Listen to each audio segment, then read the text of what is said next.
안녕하세요. 반갑습니다. 키슬입니다. 식단 상담을 하다 보면 이 예전에 했던 다이어트들에 비해서 감량 속도가 더디거나 오히려 간혹 찌기까지 하는 이 키토제닉 식단 때문에 괴로워하시는 분들을 많이 만날 수 있는데요. 드리는 노력에 비해 성과가 너무 나지 않는다며 속상해하시는 분들 정말 한두 분이 아닙니다. 그리고 결국 이 식단을 포기하고 예전의 다이어트들로 돌아가시는 분들도 정말 많이 볼 수 있죠. 그런데 예전의 다이어트로 돌아가면 정말 원하는 효과를 보고 다이어트에 성공할 수 있을까요?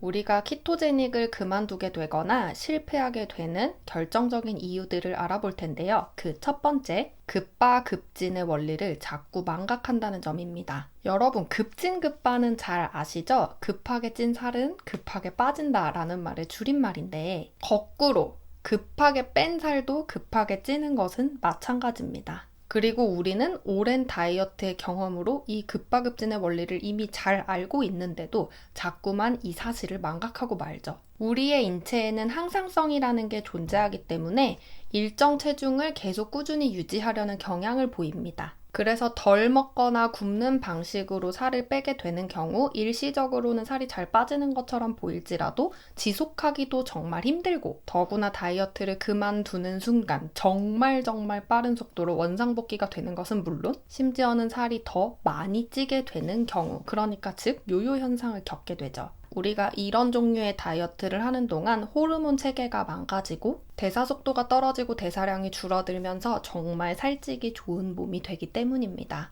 쉽게 말하면 저장을 정말 용이하게 하는 몸이 되는 거죠. 그리고 이미 살면서 이 과정을 여러 번 반복하신 분들의 경우 키토를 해도 살이 잘 빠지지 않거나 오히려 찌는 현상을 경험하시게 되는 겁니다. 결국 적게 먹은 게 원인이 된다라는 얘긴데, 그럴 경우 이분들이 할 수 있는 최선의 선택은 무엇일까요? 결국 호르몬 문제와 대사 문제를 정상화시키기 위한 건강하고 올바른 식단, 즉 가공식품, 정제탄수화물, 당분과 같은 음식을 줄이고 자연식품과 필수 영양소를 골고루 섭취할 수 있는 그런 음식들을 먹어주는 것. 그것이 최선의 방법입니다. 다시 강조할게요. 그것이 최선의 방법입니다. 이런 원리를 이해하지 못하면 키토제닉 다이어트를 쉽게 그만두게 되고 예전의 저칼로리 다이어트로 자꾸만 돌아가게 됩니다. 하지만 그런 악순환의 고리에 들어가면 살이 점점 더 찌기 쉬운 체질이 될 뿐이죠. 항상성 그리고 칼로리와 관련해서는 제가 운영하고 있는 오디오 클립에 올려두었어요. 더보기란에 있는 링크 따라가셔서 들어보시면 도움이 될 거고요.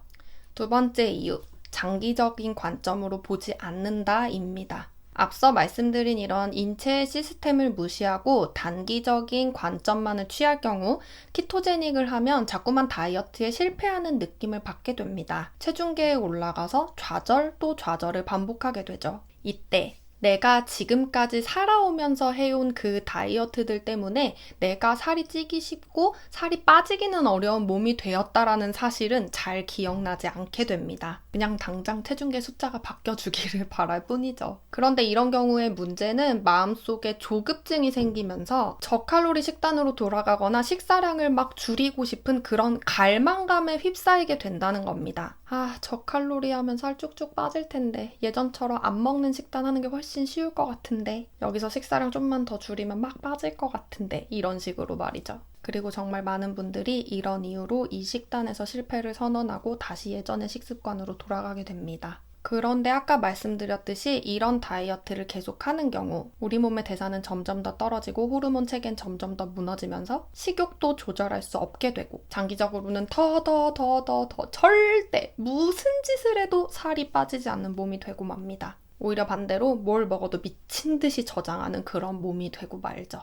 예전에 이런 다이어트를 반복해서 지금 키토제닉 다이어트를 해도 살이 잘 빠지지 않는 분들께 드리고 싶은 말씀은, 정말 안타깝지만 과거의 여러분께서 오늘의 여러분께 빚을 졌다는 것입니다. 그리고 여러분은 키토제닉을 통해서 그 빚을 성실히 갚아나가고 계시는 중인 거죠. 이렇게 열심히 키토제닉을 하는 오늘이 결과적으로 남은 인생을 봤을 때 대사를 떨어뜨리지 않으면서 장기적으로 건강하고 살이 잘 찌지 않는 몸을 만드는 가장 빠른 날이라는 겁니다. 다시 저칼로리 식단으로 돌아가는 것은 또 미래의 나에게 큰 빚을 지는 거랑 마찬가지예요. 더구나 이 빚은 하루하루 시간이 지날수록, 그러니까 내가 나이를 먹으면 먹을수록 더욱 빠르게 불어나게 됩니다. 그렇기에 식단 열심히 하셔서 하루라도 더 빨리 빚을 탕감하시는 게 현명한 선택이겠죠. 예전에 했던 다이어트들이 지금 우리에게 아주 큰 여파가 있는 것처럼 오늘 여러분들이 장기적으로 긍정적인 마인드를 갖고 진행하시는 키토제닉이 여러분의 미래를 정말 행복하게 만들어 줄 거라는 거. 이런 사실들을 계속 기억하시면서 조급함보다는 편안한 마음을 가지고 이 식단을 운영하시기를 기원합니다. 그럼 저는 다음 영상에서 인사드리도록 할게요.